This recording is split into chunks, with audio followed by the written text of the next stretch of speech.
Good afternoon, I'm Jeff. I'm with Sewer Tech Northwest. Today we're at property address 1747 Southeast 60th Avenue here in Hillsboro.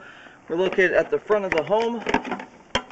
There's a 3-inch ABS cleanout here. We're off to the left of the garage door, front door area. This will be the point of access. I'm going to insert the camera and check the overall condition and serviceability of the sanitary sewer line. I currently have water running, and I will zero out the camera counter at the base of the cleanout and refer to that spot as the point of access. Here we go.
Okay, here at 49 feet from the point of access, it transitions here from 3-inch ABS to 4-inch PVC pipe, and everything's looking pretty darn good so far.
Okay, here at 100 feet from the point of access, we reached the main lateral out on Southeast 60th.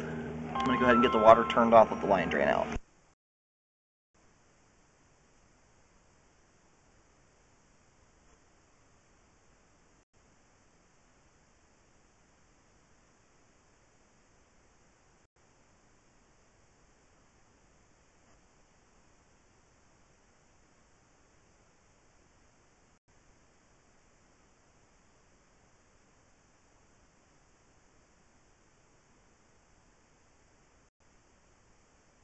So we do have some standing water here in the line. It's most of the water is now drained out of it also, but what's left over is quite minimal.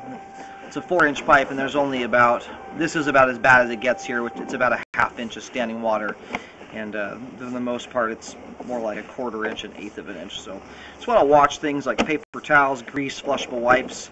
Especially, you know, those are the main culprits that get hung up in any sewer line. As long as that stuff's avoided, the line will function just fine, most likely. But yeah, it's important to watch what goes down there, as a good portion of the PVC line, part of the line here, does have standing water in it.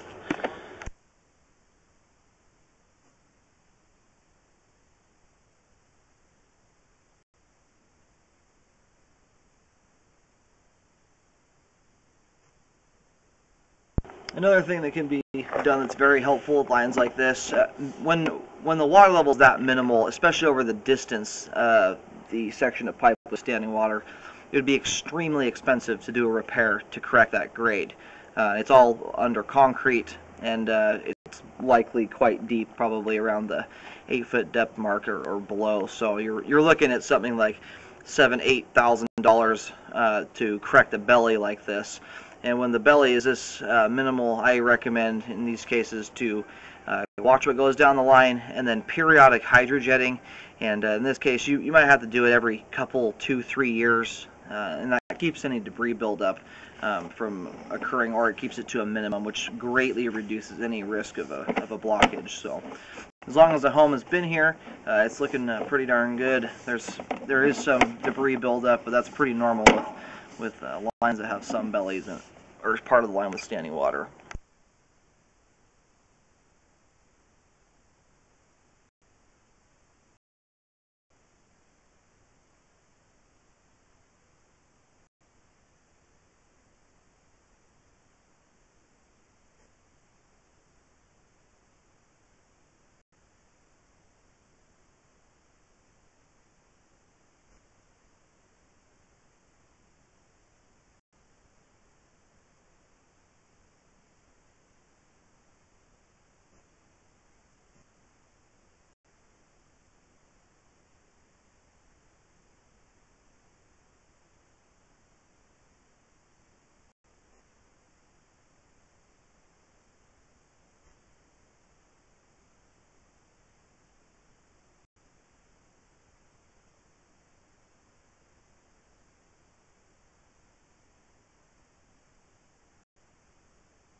Okay, we're just about to pull the camera head out of the line. There is, especially the ABS part of the line, it drains out very nicely. There's one spot with an extremely small amount of standing water. It's not even worth mentioning, really. The ABS part looks great. The PVC portion, like I mentioned, about 80% of it has standing water in it, and that ranges from about 1/8 of an inch to about 1/2 of an inch of standing water, maybe slightly more than that at its worst point, and that's what the line drained out. There is debris building up throughout. It looks like a lot of it's grease building up on the sidewalls, and there's also debris that's in the flow line as well. And a lot of that's due to the fact that it's a very long belly. It's not terribly deep, but it's long, so it's slowing some stuff as it moves through there. So it's important to watch what goes down the line. That's the most important thing. And then do hydrojetting about every 3–4 years, something like that. The line's been here a long time, and it's looking pretty good, especially for its age and how much activity's gone through. Jetting will keep all the debris build up to an absolute minimum, and yeah. At this time, especially if the line is cleaned out, it appears that there's adequate flow out to the main lateral, and on property especially. It is functioning properly at this time, but I would recommend jetting to keep that state current, or to keep it functioning properly.